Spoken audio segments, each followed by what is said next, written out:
Mama Colleen. Good afternoon po.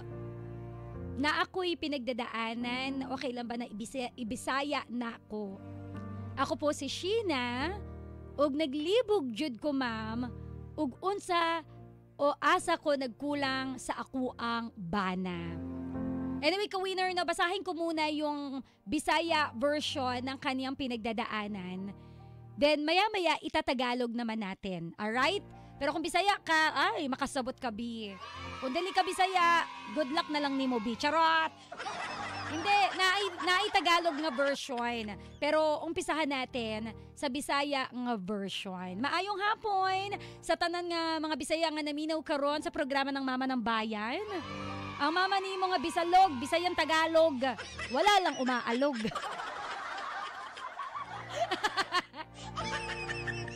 Eto na, basahin na natin ang pinagdadaanan ni Sheila. Ma'am, naglibog jud ko, ma'am. Uga asa ko nagkulang sa ako ang bana. Ma'am, nga nung mahimo pa man niya nga mangitag lain. Oh, no. Wala man unta ko nagbinuang, ma'am, naaraman unta ko sa balay pirmi, focus kaayo ko sa among anak nga duha, 10 months old ug 3 years old, ma'am. Galibog jud ko, ma'am, ug nganong nahitabo mi sa ingon ani, ma'am. Basi pagsulay ra ni ani sa Ginoo sa ako nabuhatan ko nyag kamot, ma'am. Suko kaayo kong iyaan, ma'am, nganong mahitabo pa to sa ako ma'am. Puro ka, ma'am, teacher ko. Gipapili ko kinsa ako, syempre. Gipili na ako ang papa sa ako ang anak, ma'am, kay tungod dili na ako gusto maguba ang akong pamilya. Nagpapakamartir ko, ma'am. Nagpakatanga, ma'am. Mangayo tagog advice, ma'am. Lihog lang ko lahi sa ako ang ngalan. Salamat kaayo. So anyway, sabi ko sa kanya, Tagalogin niya para mas malinaw para sa ating mga ka-winner. So ito na nga po ang Tagalog version. Mama Colleen, sana po ay mapayuhan niyo po ako. Salamat po. Taga-subaybay niyo po ako. Idol po kita. Nindot kaayo ka maghatag og advice. Hindi ko po kasi alam kung saan ako nagkulang sa aking asawa. Wala na nga po akong oras halos sa sarili ko dahil nakafocus po ako sa mga bata at sa kanya. Ayaw ko po makarinig ng pangit na salita patungkol sa pag-aalaga ng anak ko po.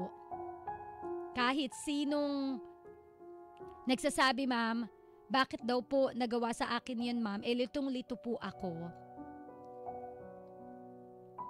Pangalawang beses niya na po ako napagbuhatan ng kamay. Kaya po pinapipili ako kung saan daw po ba ako sasama. Lagi kong pinipili na sumama sa kanya kahit alam ko na mali na ang ginagawa nila sa akin. Sa totoo lang, Mama Colleen, ayaw ko po kasing masira ang pamilya ko po. Again, maliit pa po yung mga anak ko, isang 10 months old at isang 3 years old. Balikan ko muna yung pangyayari nung October 21, araw ng binyag ng bunso naming anak. Mama Colleen, okay pa po kami nung umaga hanggang hapon. Yung tipong nag-celebrate po kami ng binyag ng aming bunso, wala po kaming problema. Pero pagsapit po ng bandang 6:00 ng gabi, napansin ko po siya na abala siya o busy po siya sa kaniyang cellphone. Ang ginawa ko po ay pasimple po akong dumaan. At habang pasimple akong dumadaan, medyo yung mata ko po nakatitig doon sa kaniyang cellphone. Hindi niya napansin na nakatingin po ako doon. At nabasa ko ang text na may I miss you. Sabi ko sa sarili ko, bakit may pag-I miss you? Oh, no. So agad-agad po, nung nabasa ko yung text na yon, kinuha ko po yung cellphone niya. Tinakbo ko po. Ang ginawa naman po niya, hinabol niya ako. At sinabing, wala lang daw po yung nakita ko. Pero sa aminin ko, Mama Colleen, bigla ako nagalit sa kanya. Sinabi ko na bakit merong I miss you. Galit na po ako noon. Kasi sino ba namang hindi magagalit kapag ganun ang nabasa mo? Kaya ang ginawa ko po, umuwi na muna kami sa aming bahay. At pagsapit po ng 11:45 ng gabi to be exact, nasa sala po ako noon kasi dumumi po yung panganay ko. Gumising po yung live-in partner ko at saka kumuha ng kutsilyo at pinukpok sa ulo ko. 11:45 po ng gabi. Dumugo po yung ulo ko at agad naman po akong nadala sa emergency sa ospital para magpatahi ng sugat ko. Nalaman po ito ng aking auntie at sinabihan ako ng auntie ko na magkaso daw ako kasi baka maulit na naman yun. Hindi daw tama ang ginawa ng asawa ko. Pero Mama Colleen, sa kabila ng ginawa ng asawa ko, hindi ko po ginawa na magreklamo o magkaso dahil ayoko pong masira ang pamilya ko. Pangalawa, naaawa po ako sa mga anak ko po. Kaya kung kaya ko magpakamartir, oo, alang-alang po sa mga anak ko. Pero pagdating ng panahon, nasa loob din naman ng utak ko na iiwan ko din po ang live-in partner ko. Again, pinapili po ako ng auntie ko kung saan ako sasama. Nakatira po kami ngayon sa manugang ng partner ko. So sabi ng auntie ko, mamili ka. Iiwan mo na yung partner mo? Kung ayaw mo siyang kasuhan, iiwanan mo na ba siya? O mananatili ka sa piling niya? Mama Colleen, wala na po kasi ang nanay ko. Kaya gano'n na lang po mag-alala ang auntie ko. So again, pinapili niya po ako. Ang pinili ko ay manatili sa manugang ko kasama yung partner ko kahit na alam ko na mali ang ginagawa ng anak nila. Magkapit bahay lang po kami dito sa Jensen. Maliliit pa lang po kami, magkakilala na po kami. Magkapit bahay po kasi kami, Mama. Sana po ay mapayuhan niyo po ako nang sa gayon po ay malinawan po ang utak ko kung ano po ba ang dapat kong gawin. Again, nalilito ako dahil ayokong mawalan ng ama ang aking mga anak. Nalilito ako dahil ayoko pong masira ang aking pamilya. Nalilito ako dahil bata pa po ang aking mga anak. Sana po ay matulungan niyo po ako sa aking pinagdadaanan. Muli, ako po si Sheena, hindi ko totoong pangalan. At ito po ang aking kwento dito sa Heart to Heart with Mama Colleen. Alam ko lahat tayo gusto natin ng buong pamilya. Alam ko lahat tayo nangangarap ng ideal family na nakikita natin sa telebisyon, sa movie. Ayaw natin ng watak-watak. Pero ate, kung yan ang magiging rason para maging mababaw lang ang buhay mo sa mundo or maiksi lang ang magiging buhay mo sa mundo, to the point na baka mawalan pa ng ina ang iyong mga anak. I'd rather choose na iwan ang lalaking yan na walang kwenta. I'd rather live my life na kasama ko yung mga anak ko minus yung kanilang ama. Nandun na tayo na may pangarap tayo. Nandun na tayo na we live sometimes in an ideal world. We live na sana ang buhay natin parang fairy tale, 'di ba? Pero ate, gusto mo ba na isang araw paglalamayan ka na lang at walang ina yung mga anak mo na lalo't bata pa? So ang sinasabi ko sa iyo ate, the moment na sinaktan ka na ng lalaking yan na hindi mo pa pala asawa, live-in partner mo pa lang, sinugod ka sa ospital, tinahi ang ulo mo dahil pinukpukan ng kutsilyo, matauhan ka na. Sa ulo ka na nga pinukpok ko. Ibig sabihin, gusto ka niya nang gisingin sa bangungot na yan. Ibig sabihin, it is a sign para layuan mo na yung lalaking yan. Nanggigigil ako sa lalaking yan eh. Buti nga pinukpok lang ka lang eh. Paano kung susunod yan, itarak na. Tama ba? Itarak? Hindi ko maalala yung tamang term. Buti nga hanggang pukpok pa lang. Paano kung itusok na yan sa puso mo hanggang sa hindi ka na huminga para maipagpatuloy niya kung sino man yung katext niya, naka-I miss you-han niya. Ate, hindi nakakalito yan.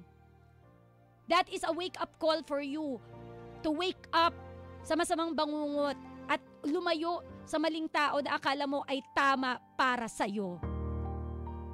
Yung auntie mo, sundin mo. Yung auntie mo, tama yung pinopropose niya sa'yo. Yung auntie mo, ang sundin mo. Hindi yung sinasabi mo na ayoko po kasing masira ang pamilya mo. Kasi una sa lahat, hindi naman ikaw yung sumisira ng pamilya mo, yung lalaki naman eh. Oo, may kagustuhan ka na buo kayo, kaya lang yung lalaki kulang na lang patayin ka para lang magkahiwalay kayo eh.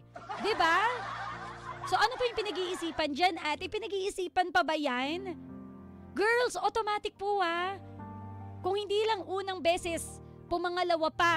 Wag na po nating paabuti na pumangatlo pa na masaktan tayo ng isang tao bago natin ma-realize kung ano ba tayo sa buhay nila. Kasi ang taong nagmamahal, kung talagang mahal ka niyan, hindi dadapo ang kung ano mang kasangkapan o kamay niya sa katawan mo. Kung talagang mahal ka niyan, hindi ka niya pipisikalin. Dahil ang tunay na pagmamahal may respeto. Ang tunay na pagmamahal hindi nananakit. Ang tunay na pagmamahal iisipin ang kapakanan ng kanyang minamahal.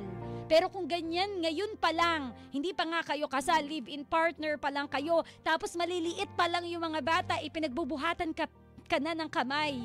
What more sa mga darating na panahon?